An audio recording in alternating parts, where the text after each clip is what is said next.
upset with the official about the 2-minute warning after that 1st and 15 play? What was that about? After the 1st and 15, they had the play action to the tight end.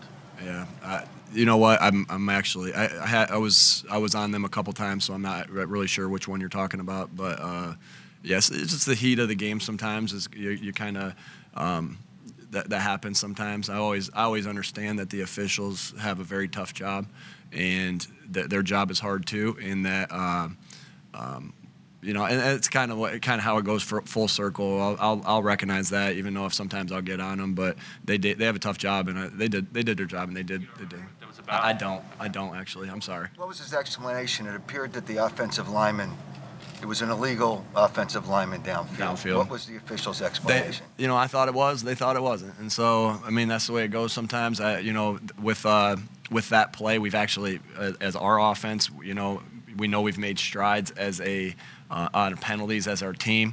We've actually stopped running that play because we didn't think we could get that off without our guys being downfield. And so that was my conversation with them. And I have to look at the tape. And again, I know they have a hard job, and so I'm not here to criticize them at all. They said they were 2 yards downfield, which is legal, and so I got to trust that. In that. On that Chargers final drive, what would you have liked your defense to do differently?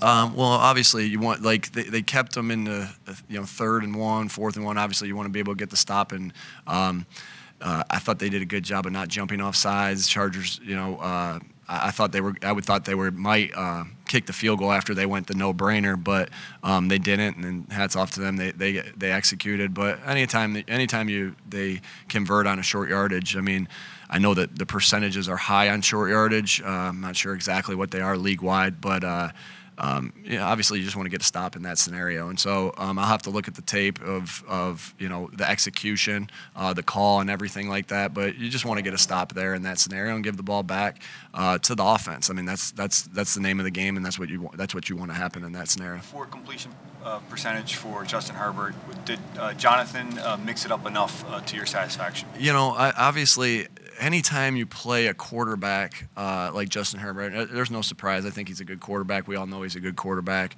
You got to be on your A game, and you got to be, and it starts with us as coaches. And so, and I'm not going to say, Jonathan anything, because that's, my name's on that, right? So whatever happens out there on that field, my name's on. Offensively, defensively, I'm not the offensive coordinator, I'm the head coach. So, but again, it's all of us together. So it's myself. It's first myself getting the right calls and putting the players in position, then Jonathan, and then the players executing. And so, of course, again, when a guy comes away, he's 84%.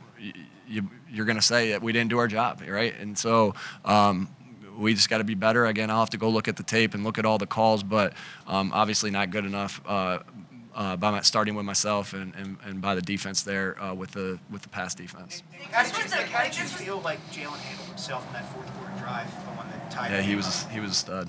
He was a big time stud. I mean, really, I got a lot of respect for Brandon Staley. I mean, they knew we were moving the ball really well on offense, and he didn't leave anything on it. I'm pretty confident that he didn't leave anything on his call sheet. He started coming with different things, and I think they had a blitz zero on that last play. Jalen ended up. We all saw that. We ended up getting to a play. Jalen ended up doing great communication to tell everybody what the play was, and then just fired a strike to DeVante. But what I think was really, really impressive, obviously that throw was really unbelievable in the face of some pressure and in the face of, I know that the offensive line did a heck of a job just protecting against that blitz zero, but that's advanced football right there, to be able to see what was going on and to be able to get the communication at the line of scrimmage and talk and everybody on the same page for a 28-yard score, I believe it was. And then just a couple of the drives he made, he just was really unfazed by the scenario, and he just showed a lot of poise. Down 7. There was nothing. Everything in his eyes said, "Put it on me," and let's go. Let's keep running the ball. Let's keep play action it. Let's make sure we're converting on third downs. And he made some unbelievable plays on third down. That play where he jumped over top and did the flip. And I think if we would have won that game, that'd be a play that they showed over Philly for a long time. But he just was really composed in a tight situation, and that's what you want out of your quarterbacks. That's what I've seen out of good quarterbacks in my past. And so we definitely got to build on this. There's no secret. Jalen's had good practice the last 2 weeks. He's played 2 good games in a row.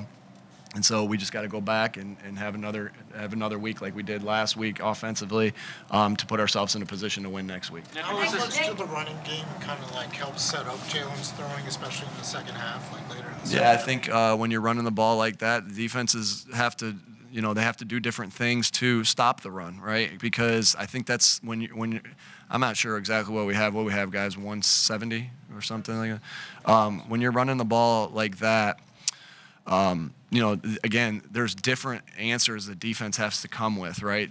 Because you just never, as a defense, want to get the ball pushed down your throat. And so they end up doing different things, which ends up naturally opening up some different avenues. So, there's a lot of different things they can do. They could blitz a linebacker, leave somebody alone, one less zone in the secondary. They can knife defenders, knife the nickel, knife the defensive end, which sets up some of your outside zone stuff. So we just have to identify what they're doing and then attack from there. And I think our coaches did a nice job, with just kind of our offensive coaches did a nice job of seeing what they were doing, communicate what they were doing, so we could get to the answers off of some of the things that the Chargers were doing to us on defense. So good job by the coaches, but even better job by the players executing with the run and the play action game. What was this week like for DeVante?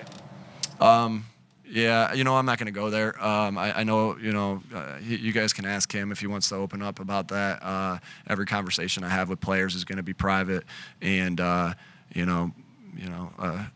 he handled himself like a pro, so I'll let him answer that for you. So then your vantage point of knowing what he went through this week to watch him go out there today and play as he did. Yeah, DeVante's on. He's just again, I don't know exactly everything. You'll have to ask him, and he can open up that with that. But obviously, I would think that's going to be on his mind. I'm not in his shoes in that scenario, but it's on his mind. But he went out and did his job this week, and again, I that's what I expect out of DeVante, just because he's just a high character person, high character kid, high football character, loves this game, and happy with the way he played today. I know you want to win games, but what type of growth have you kind of seen over the last couple of weeks, even in this loss, from all 3 units? Sure. I think one thing that as we continued to, sorry about that, guys. We've continued to cut down on some self-inflicted wounds. We had some today in some critical scenarios where we're going to need to get back and need to go back to the drawing board. But in this league, so many times my experience has been that you can lose games instead of win games, right? And so we're trending in the right direction in that. We've done offensively. We would like to take the ball away more on defense, and we're going to continue to strip at it. Those come in bunches when you get it. Offensively, Jalen, starting with Jalen, because the ball touches his hands every down. He's done a good job of taking care of the football. You put yourself. When you take care of the football, you give yourself a chance to win at least every week when you're taking care of the football. But we got again we got a lot of growing to do still, and we're just the formula is not easy. The formula of getting better is not easy, but we know what it is, right? It's going to work every single day. We can go on a run, but what I told the guys is there is no 8. We don't come in this next week and get all 8 wins right there, if that's how many games we have left, right? You got to go 1-0 each week, and the only way to do that is to grow every single day and to go to work like they went to work last week. And so I do see growth in this football team. I think we all see that. But we just got to keep growing, because again, there's no more victories in this league, right? A loss is a loss is a loss is a loss, and that one hurt, and we got to get back and get better from this. Why do you think your pass rush struggled to get home today? Yeah, Herbert does do a good job of getting the ball out, and Allen has some good things where he can work the middle of the field. I've kind of seen that with him over the years with Keenan. Being able to work the middle of the field, and so when they're able to get the ball out quick, we got to be able to tighten up with the coverage to be able to get Herbert to hold the ball a little bit. They did a nice job on a couple boots. I think they took advantage of a couple things with our defensive ends pinching down, where they did a couple nice things with boots and getting Herbert on the move. They had the big long pass to get him on the move right there too, with the long one to Williams. But again, so those are some of the things we gotta be able to fix to be able to get after the passer.